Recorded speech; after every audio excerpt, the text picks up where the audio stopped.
Hey guys, it's Katie. I just wanted to provide an update video from my TIA experience on Thursday night. I posted the video about the whole thing, and I was in the hospital all day yesterday, and I got discharged last night, so back here at home.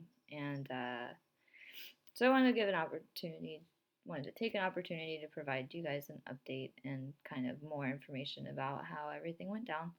So on Friday, yesterday, I had an echocardiogram and a transcranial Doppler to look at the blood flow in my arteries in my brain to make sure that they're all have good blood flow. Like they're looking at the velocity basically to make sure that there's nothing like, pushing on them that would cause them to flow faster. If you think like a hose, you have a hose of water and you put your thumb on it and it like flows faster. Um, they were looking for that, and for the echocardiogram, they were looking for a hole between my left and right ventricles, which would allow a blood clot from my legs to pass through there into my brain. But they didn't find that, so that was good. So then they discharged me last night, and I have one more test coming up in the next few days called a transcranial Doppler with emboli detection, I think, and it's going to be looking for emboli, which are I think of as like blood clots, but it also could be like little foreign bodies, like maybe bacteria or something like that. Um, Sorry, there's a cat over here. Uh, he's happy that I'm home too, and he's gonna try. I'm gonna try to keep him over here. Um, so they're looking for They're looking for emboli and making sure that like a small amount are normal, but making sure I don't have too many floating around in there, which I shouldn't because I'm on aspirin every day. So, um, what they think happened is that I had a small enough dissection to just throw a clot through the brainstem, which is consistent with my symptoms. The neurologist said that the room spinning sensation, the amount that like both sides of my body were affected in some way, are very indicative of it moving through the brainstem. He said that room spinning sensation was like very classic of something in the brainstem, which I thought was really interesting. So they all took it very seriously, and my vascular surgeon worked with the neurologist at the hospital, and my primary care doctor showed up, and I'm like, it was nice. It was really nice this time around to have like some very good advocates for me, even though the nurses would come in and be like, oh, we understand you had some muscle weakness, like it was a weird disconnect between the nurses and the doctors, but it was a TIA, and here's the cat. um, it was a TIA, and they don't expect it to happen again. What I'm dealing with now is some post traumatic stress from the whole event. On Friday morning, I made myself walk around the hospital. I was afraid to go to sleep on Thursday night. Every time I would feel my eyes get heavy, I would think that I was going to have a stroke because that feeling of being so heavy and on the ground in the room was wild. Like, and every time my eyes would get heavier, my body would feel heavy, I was like snapping awake, like, no, I don't want to go to sleep. And they told me finally around midnight on Thursday night that the heart monitor I had would detect a stroke before I even felt anything. And I was like, oh, thank God, I can go to sleep now. But I usually wake up really early. I'm like a 4 to 5 a.m. person. So at 4 a.m. on Friday morning, I was like, up, I'm up and ready to do things and be awake. And they were like, the nurse was just like, that's a really weird time to be normally up. And I'm like, it's fine. It's normal. So I had coffee and I like actually made myself walk around, which was very scary. That's something I was struggling with a lot on Thursday, and I still am struggling with. I have this weird feeling where like my legs, like I could feel them walking.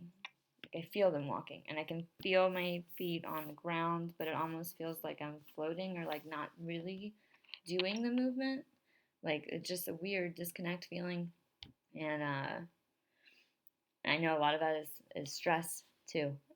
Every time that was doing laps around the hallway for almost an hour actually, and I would get nervous and I would like my feet start tingling, and I have Raynaud's, so my feet start tingling, and I'm like, my hands are sweaty because I'm nervous and I'm like, oh my God. And I'm like, how's the heart monitor look? And like, oh no, you're doing good. And I'm like, okay, I'm gonna keep doing this then because I'm trying to make myself do it and get over that fear. Like, I can't just not walk. I can't just be like, I'm afraid of walking, so I'm just never gonna walk again because I don't want to have a stroke and fall down.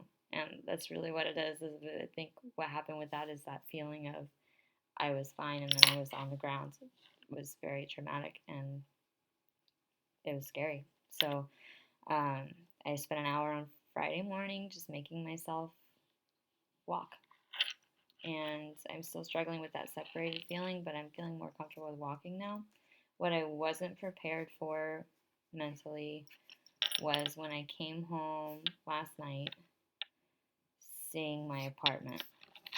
Um, I'm glad I had my friend come home with me, and I basically I came in and I saw the spot, and I know it's post traumatic stress, and I saw the spot, and the water cup was there, like everything was. That's where I fell, right there. And then I'm looking at the spot. And I'm like, that's where I dragged myself over to the bed. Like I kind of lost it. Like I started like usually I clean a little bit when I'm stressed out, but I completely like this is the only time in my life I think that I took a sponge to my walls. Like I vacuumed I don't know how many times over that spot and I vacuumed like the whole house over and over again and then I was mopping and then I was taking a sponge to the walls. I don't even know when it started, but I took a sponge to like every single wall in my apartment, like every spot that I could reach comfortably, I was scrubbing. And I couldn't get out of that. I was cleaning for 3 hours last night when I got home. And it was really hard to get out of that. And I had a friend that was talking me through it, which was good. I really needed that because I was stuck. And I didn't want to go to sleep because then I started feeling heavy and I was like worried I was gonna have another stroke and I don't have a heart monitor on anymore. And I was like, just it's scary. It's a really scary thing, and I know that it will get better. I know it will get better, and I just wasn't really ready for it. The whole experience is terrifying. So, but they think I'm gonna be okay. They don't think it's gonna happen again. They think that if the dissection was small enough to not show on the scans, then it should heal pretty quickly. So, um, hopefully they're right. And I mean, it's always possible that I have another dissection in a different artery that causes different TIA symptoms or different stroke or whatever. So, it's always a possibility. So I'll be looking into like buttons, carrying my phone with me everywhere. I have a fanny pack. So that's it. That's the update. This is the cat. So I hope you guys enjoy listening to this for some morbid reason. Thank you guys for listening, and that's it. So keep you guys updated. Bye. Merry Christmas, holidays, whatever you celebrate.